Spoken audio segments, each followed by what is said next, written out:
Saya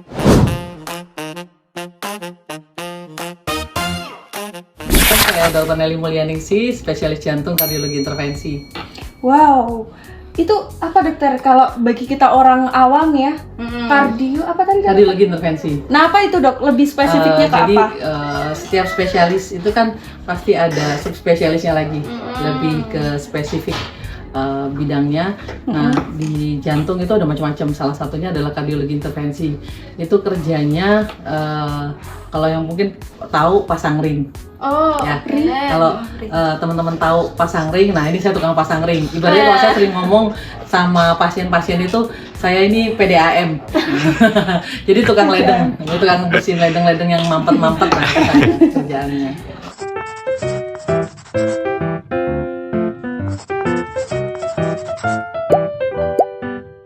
Kalau kemarin tanya topik spesifik di usia muda, mungkin yang agak yang agak menyita pikiran saat ini ya, karena saya hubungannya dengan saya kardiologi intervensi ya.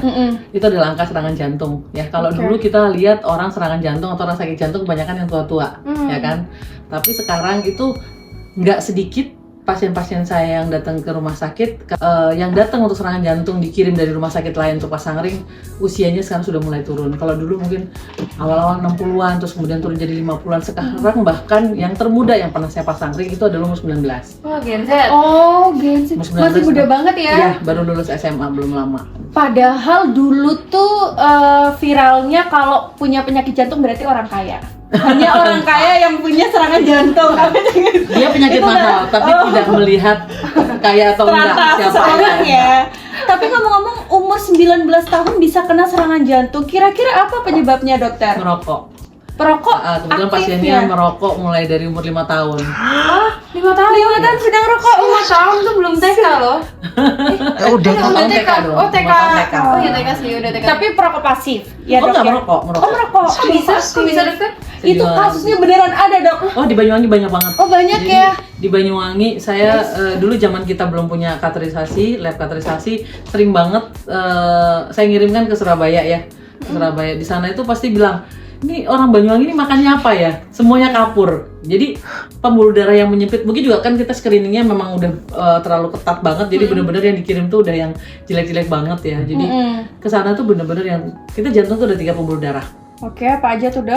Enggak, 3 pembuluh darah namanya. Namanya pembuluh darah koroner ada 3. Nah itu bisa tiga-tiganya buntu sehingga mungkin nggak bisa dipasang ring lagi dan harus bypass. Dan itu di Banyuwangi banyak banget. Nah saya tuh sempat ngobrol sama pasien-pasien saya tanya. Ternyata mereka memang banyak yang merokok dari usia muda. Saya nggak ngerti ini bener apa enggak ya. Cuman ini dari beberapa pasien yang saya tanya, mereka itu merokok memang dari muda.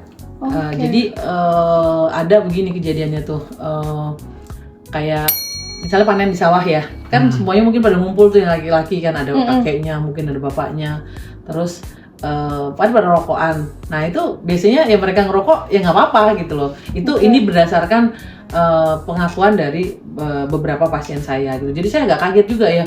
Mungkin kita nggak bisa nyalain karena berarti yang salah tuh adalah harusnya kalau kayak gini tuh orang-orang tenaga kesehatan. Kenapa? Karena berarti kita belum berhasil untuk memberikan edukasi bahwa rokok itu sangat berbahaya ya kan. Betul. Memang tidak mudah karena saya juga pernah memberikan edukasi. Saya memberikan data orang yang serangan jantung, kemudian saya tampilkan hasil kateterisasi jantungnya di mana pembuluh darahnya itu buntu ya, terus kemudian kita buka, akhirnya jadi lancar lagi. Nah terus kemudian jawabannya tuh ya agak membuat saya kaget ya. Pada saat saya presentasi, dok saya ini umur 70 lebih, saya merokok dari muda kata dia. Alhamdulillah tuh sampai sekarang saya sehat. No, itu yang salah ya, dok ya? Saya baik-baik aja, teman saya nggak ngerokok malah udah meninggal duluan. Dan itu di forum itu lebih dari setengahnya bicara seperti itu. Saya cuma balik badan, aduh angel aku. Angel. Iya, saya memberikan, misalnya kita memberikan pemahaman kepada masyarakat itu memang susah nyantolnya. Kalau memang harus mungkin kita perlu bantuan kerjasama tidak hanya dari tenaga kesehatan tapi juga pemangku kebijakan, kemudian orang-orang pejabat-pejabat daerah, misalnya kayak mulai dari kepala desa atau dari instansi kantor-kantor, itu semuanya kita semua harus kerjasama karena nggak sedikit juga pasien-pasien saya tidak merokok, tapi ternyata kantornya itu tidak memberikan larangan merokok, sehingga jadi pada saat rapat gini kan di ruangan terus semuanya merokok gitu. Dan saya pernah punya pasien dia tidak merokok, makannya baik sekali, hasil labnya juga bagus, pasang ringnya 4, ya kan? Iya gitu loh. Karena ternyata setelah saya tanya-tanya, ya kalau memang kita rapat itu di desa, dia kebetulan pejabat desa ya, perangkat desa. Ya itu di dalam ruangan ya semua ngerokok, Dok. Saya mau ngomong nggak enak gitu. Nah kayak hal-hal kayak gitulah yang sebenarnya ya kita hindarin ya. Jadi maksudnya gini, untuk teman-teman di rumah ya nggak apa-apa lah sedikit kita egois. Toh juga sebenarnya bukan buat kebaikan kita sendiri, tapi juga buat kebaikan orang-orang di lingkungan kita. Jadi kayak misalkan kalau memang itu ruangannya tertutup, ya janganlah boleh merokok. Dan seperti kayak gini, saya sering sekali melihat juga bapak ayah-ayah muda ya sambil gendong anak itu merokok. Ya bapak-bapak mungkin boleh marah sama saya, boleh benci sama saya. Anda lah orang paling egois. Kenapa? Karena anak Anda juga ikut menghirup.